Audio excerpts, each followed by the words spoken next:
This film is brought to you by New York Life and its over 10,000 agents and representatives who offer you quality financial products and services to help you get the most out of life.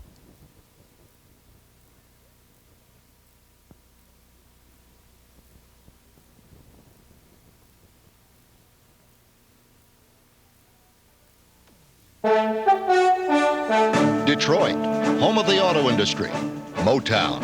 Both the industry and the city represent a tradition that has made this country great, the tradition of the American work ethic.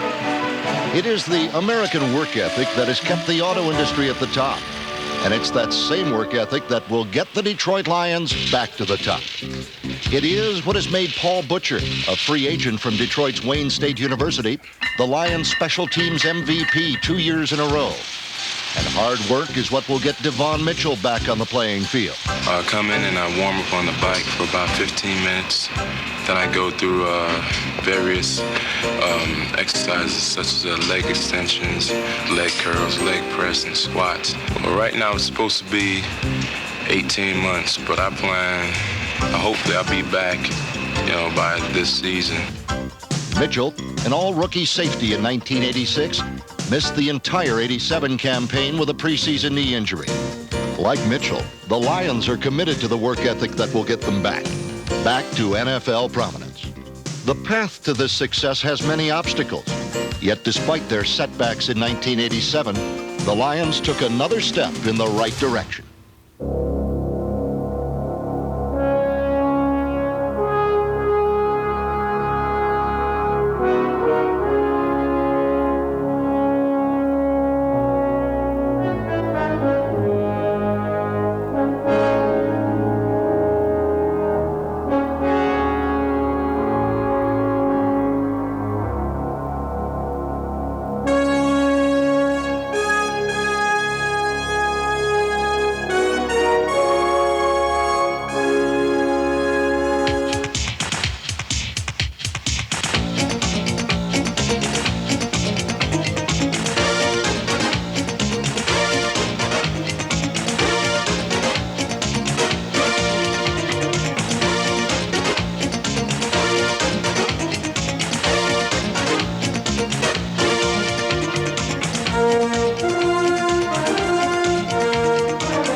The groundwork for the future began to take shape in the first game of the '87 season. The Lions, behind Chuck Long's first touchdown pass of the year and 4 Eddie Murray field goals, raced to a commanding first-half lead.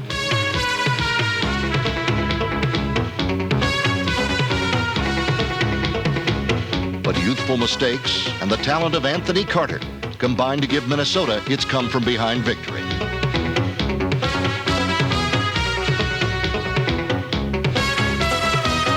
Despite the loss, the Lions' defense, led by safety James Griffin and by Dwayne Galloway, forced Wade Wilson into 3 interceptions. The ability to make the big play is a tool that veteran linebacker and 1987 defensive MVP Jimmy Williams finds both instinctive and exhilarating. There's probably no greater thrill for a defender, a particular linebacker, than to make the big play that'll change the complexion of the game. Testaverde drops to throw. Pocket collapsing, but he's got time going down the middle. Intercepted at the Lion 40. It's Jimmy Williams back up to midfield, running to his right. Gets some blockers. He may go all the way. The 40. Jimmy with a convoy in front, being chased inside the 50. First reaction that any defender will have is the anticipation of the play itself, seeing the ball come as it's passed in the air. And all of a sudden you have it. You have that interception. The crowd is very quiet. It almost seems as though things are moving in slow motion. And then after that play is over, there's a sudden burst of energy and release and noise from the crowd and your players surrounding you, and you probably have the greatest feeling that you can have at that particular point. Williams' propensity for making the big play merely augmented his ranking as second on the team in tackles, not to mention his 4 quarterback sacks.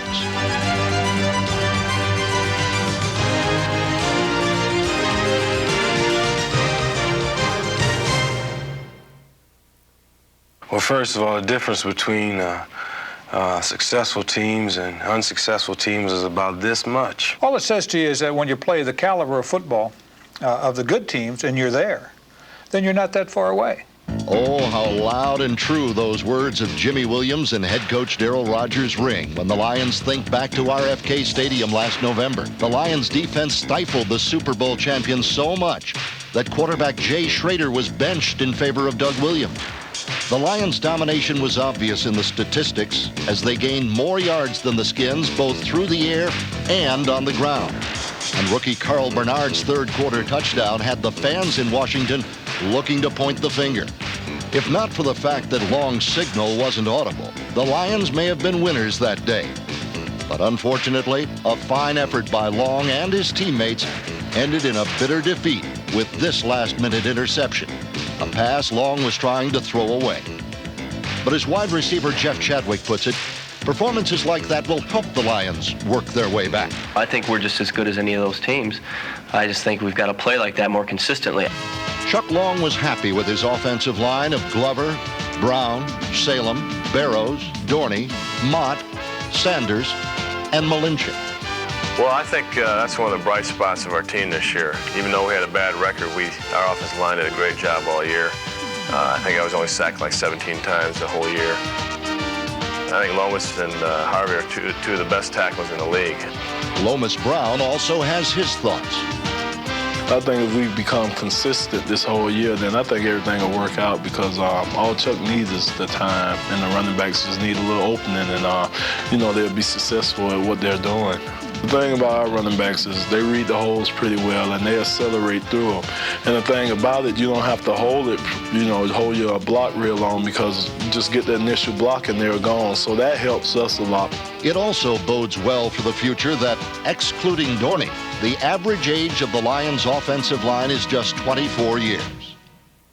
In the first regular game following the players' strike, the Lions expected to do some running, but it was Green Bay which ran away in the beginning to a 31-7 lead.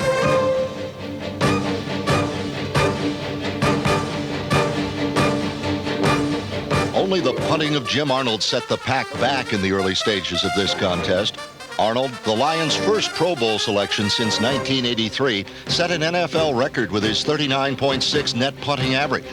But as Chuck Long remembers, the Packers' big lead never dampened the Lions' determination. We were down like 31-7, early in the third quarter, I believe.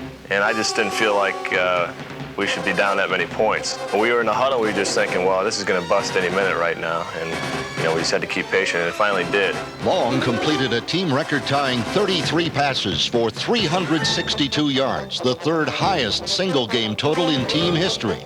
And the running game also did its part. Everybody jammed in tight. The handoff to Gary James. Diving over the top. Touchdown! With 3:02 to go, the Lions have taken the lead, 32-31. The win seemed secure, but Lomas Brown's expression told the sad story as a last-minute field goal spelled defeat for Detroit. But for Chuck Long, it proved he could bring his team back. Chuck is there to keep you in the game, and, he's a good leader on the field, too, to be a young guy. He is a guy that you can give the responsibility to, and you know that you will get good performances out of Chuck. I think Chuck is what to refer to right now is going to be the Detroit Lions franchise. What we need to have, it has to be a team and have other people involved, and then he is a great deal better football player. What Lions fans and teammates witnessed in 1987 was the maturation of an NFL quarterback, one who developed poise and displayed mettle, one who exercised his resources and polished his abilities. A quarterback working his team back.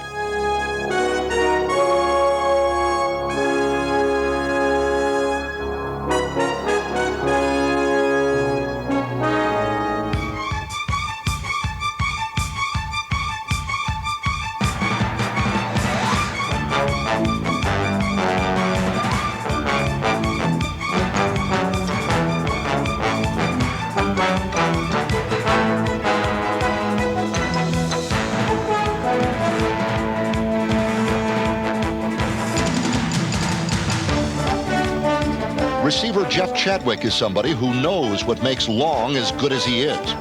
He's got a very quick release, so he's able to stay in the pocket just a little bit longer than a lot of other quarterbacks, especially his age. Long would throw long or short. When chased from the pocket, he would throw on the run.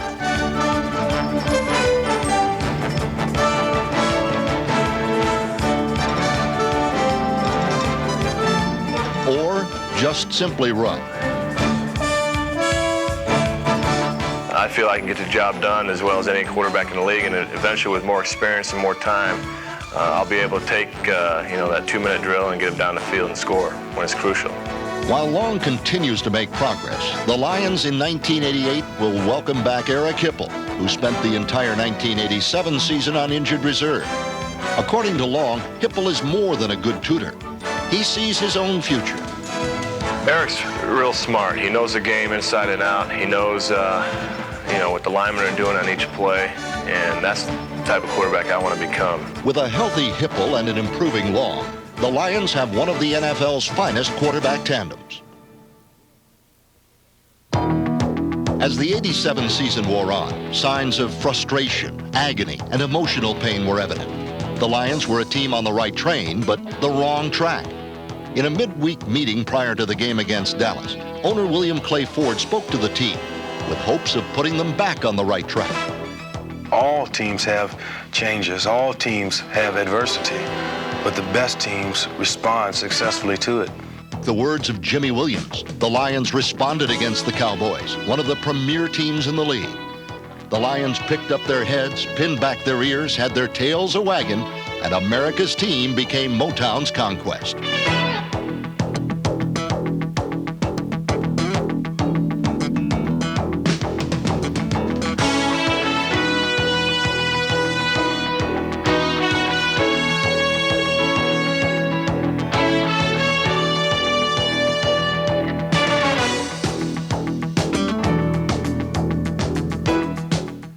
Goes White, and he's going to be sacked by Mike Cofer on the 1-yard line. Cofer came roaring right by Crawford Kerr on a blitz. Got White at the 1, spun him back into the end zone, but they will rule Danny White down on the 1. The Lions did a number on both sides of the football. Receiver Jeff Chadwick caught 3 passes for 72 yards.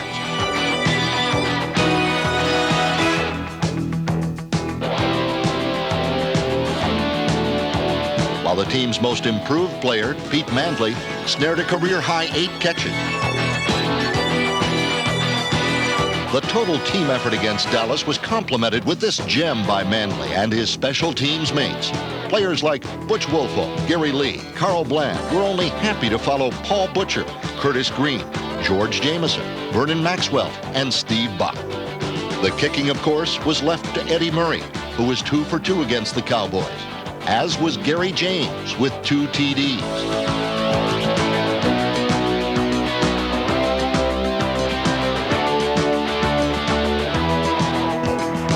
High formation for James and Jones. Handoff, Gary James, left side over the top. He runs into Diassi, bounces off, and goes in for a Detroit touchdown. Long straight back to throw. Lofting it up down the middle. Tight end Rubick in traffic. Has a touchdown, Detroit. It's about time. He beat Michael Downs, Rob Rubick, who said last week, every time I get a chance, I seem to blow it. Made no mistake this time. The pressure on quarterback Danny White and some late defensive heroics allowed the Lions to register 4 interceptions, the most by a Lions defense since 1983. Safety James Griffin clinched the win with a fourth quarter theft. Griffin led the Lions in '87 with 6 interceptions, second most in the NFL.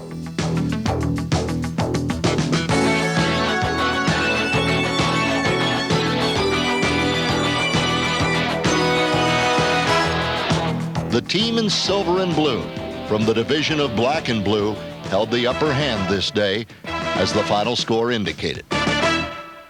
The Lions demonstrated their resiliency and determination against the Cowboys. One Lion who epitomizes those traits is linebacker Michael Kofer. The fifth-year veteran led the team in sacks and was a shining example of all-out effort for a promising quartet of rookie defensive players, beginning with number 97, Danny Salamua, a 6-foot, 285-pound nose tackle.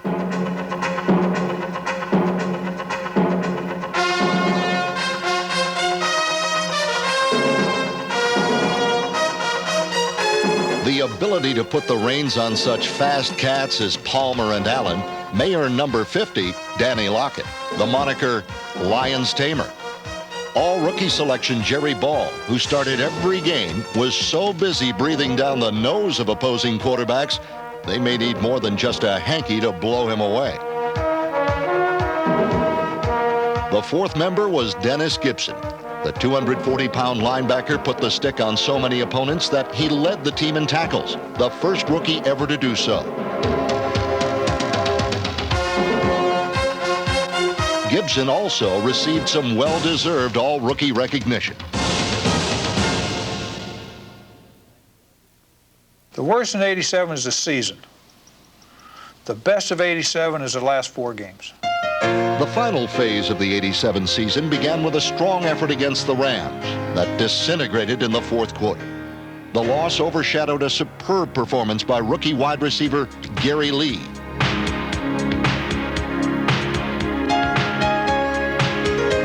The following week in Tampa, the sun wasn't the only thing shining. The Lions defense, with end Eric Williams leading the charge, also shone, sacking Vinny Testaverde 4 times. The ground game was equally productive, as the Lions rushed for 190 yards, their highest output of the season. The game also saw Pete Manley register his 6th touchdown reception of the year.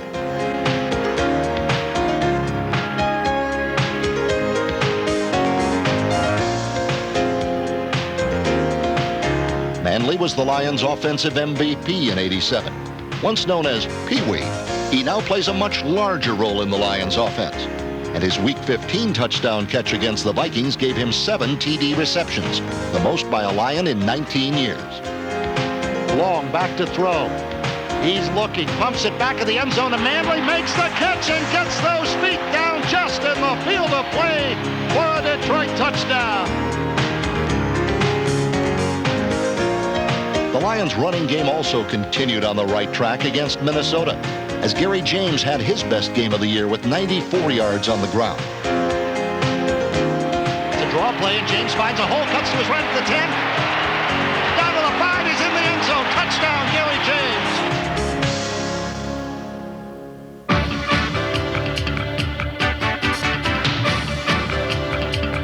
The season finale in Atlanta was a real gut check for the Lions.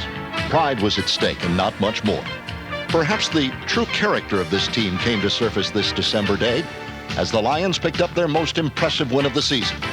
Behind backs James Jones and Butch Woolfolk, the Lions took another big step toward working their way back.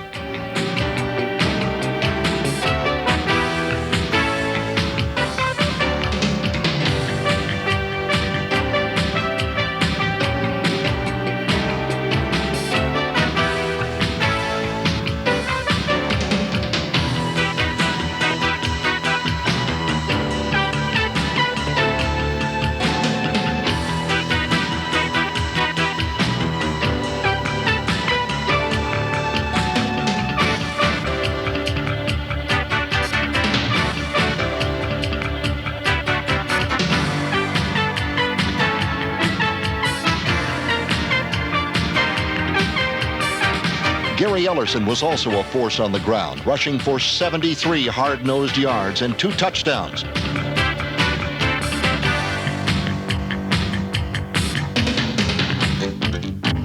And the defense chipped in again with 3 interceptions. If the '87 season wasn't all that sweet, the icing looked good when Ricky Smith returned this interception 34 yards for a touchdown. It was the first time since the championship season of 1983 that the Lions had won a game in the month of December. Victories in 2 of their last 3 games proved the Lions are on the right track. They are working their way back. 1987, even though we had a bad record, it was a productive year for us, and I'm optimistic because of that. I feel this team has a lot of talent. We just have to put it all together. For the Lions and Jimmy Williams, watching the Vikings and Redskins in the playoffs, teams they came so close to beating in '87, was a positive sign for '88. Probably one of the greatest feelings was viewing their play during the postseason and seeing just how close we came to winning and just how close we are to being successful. As the Lions work their way back in '88, they will battle some of the NFL's finest teams. 2 recent Super Bowl champions visit the Silverdome this fall. As Jim McMahon and his Chicago Bears make their annual trip to Motown, the Lions will also host the powerful New York Giants.